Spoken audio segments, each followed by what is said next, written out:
Hello नमस्कार दोस्तों, आप सभी का रोचक कथाएं में स्वागत है।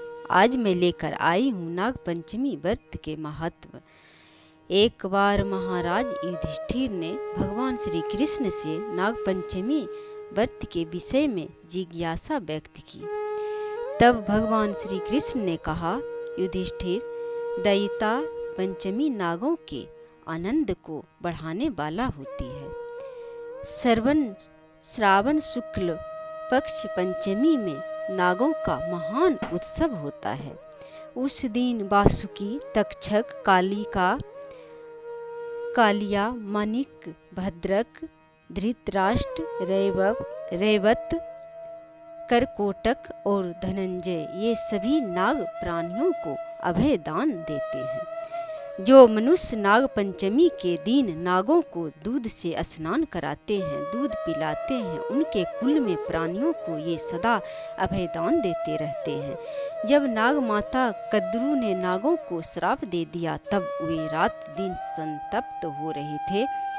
जब उन्हें गाय के दूध से तृप्त किया गया, गाय के दूध से स्नान कराया गया और गाय के दूध पिलाया गया, पिला के संतुष्ट किया गया, तब से वे प्रसन्न होकर सुखी हो गए। युधिष्ठिर ने पूछा, जनार्दन, माता कद्रू ने नागों को क्यों श्राप दिया था?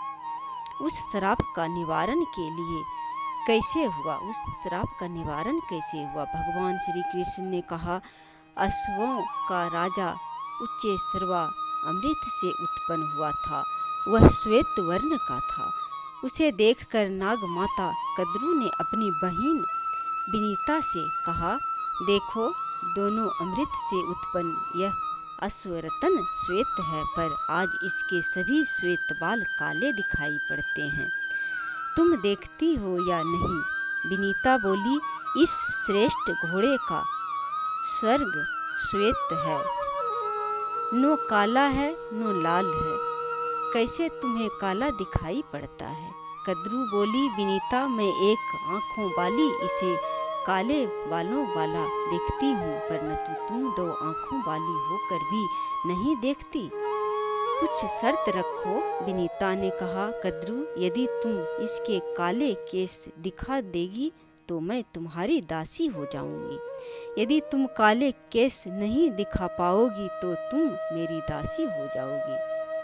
इस प्रकार शर्त प्रण कर वे दोनों, कद्रू और विनीता, दोनों अपने घर चली गई। रात्रि में सबके सो जाने पर कद्रू ने कुटिलता सोची। उसने अपनी पुत्रों काले नागों को बुलाकर कहा कि तुम लोग उच्चे सरवा के बाल बनकर उसे चिपक जाओ, जिसमें मैं बाजी जीत जाऊंगी। विनीता को दासी बना लूंगी। तब उन नागों ने माता की कुटिलता पर उसे फटकारा। नाग बोला, ये महान पाप है, हम तुम्हारा कहा नहीं करेंगे। तब कद्रू ने क्रुद्ध होकर उन्हें श्राप दे दिया, जाओ, तुम्हें अग्नि जला देगी। बहुत दिनों के बाद पांडव वंश में राजा जन्मेजय विकराल सर्प यज्ञ करके उस यज्ञ में प्रचंड पावक तुम्हें जला देगा, ऐसा श्राप देकर कद्रू चुप हो गई। माता के द्वारा अभी सब श्रापित सर्पों को कुछ सूझा ही नहीं। वासुकी नाग दुख से संतप्त हो मूर्छित होकर भूमि पर गिर पड़ा। उसे दुखी देखकर बनभाजी सहसा वहां आ पहुंचे और सांत्वना देते हुए बोले, वासुकी, शोक मत करो, मेरी बात सुनो।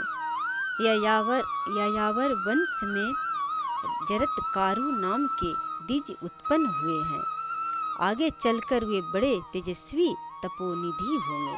उन्हें तुम अपनी बहन का विवाह कर देना।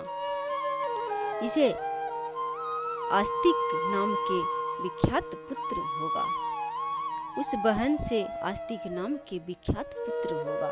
वह नागों के विनाशकारी उस नाग यज्ञ को राजा को समझा बुझा कर रोक देगा। ब्रह्मा जी के बात सुनकर प्रसन्न वासुकी ने वैसा ही किया।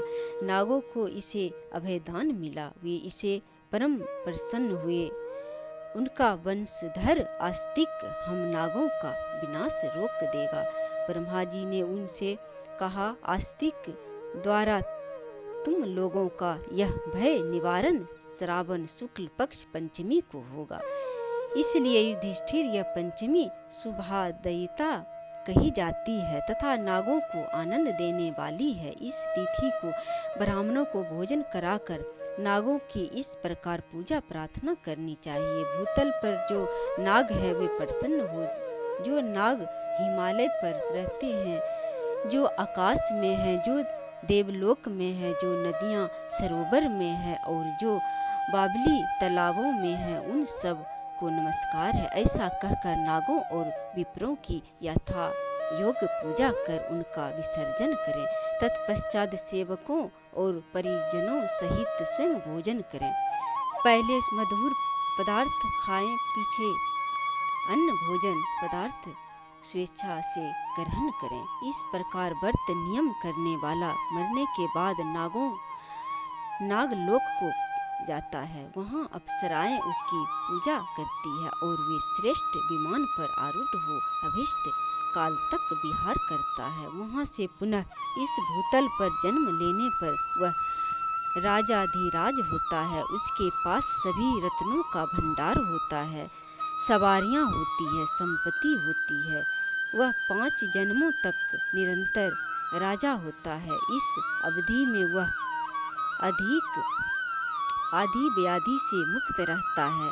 पत्नी और पुत्र उसके सहायक अनुकूल होते हैं। इसलिए नागों की घी, दूध आदि से सदा पूजा करनी चाहिए।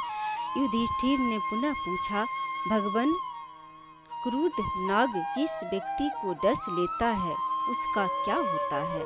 भगवान श्री कृष्ण बोले, राजन, नाग के डसने से मृत्यु को प्राप्त व्यक्ति अधोलोक में जाता है।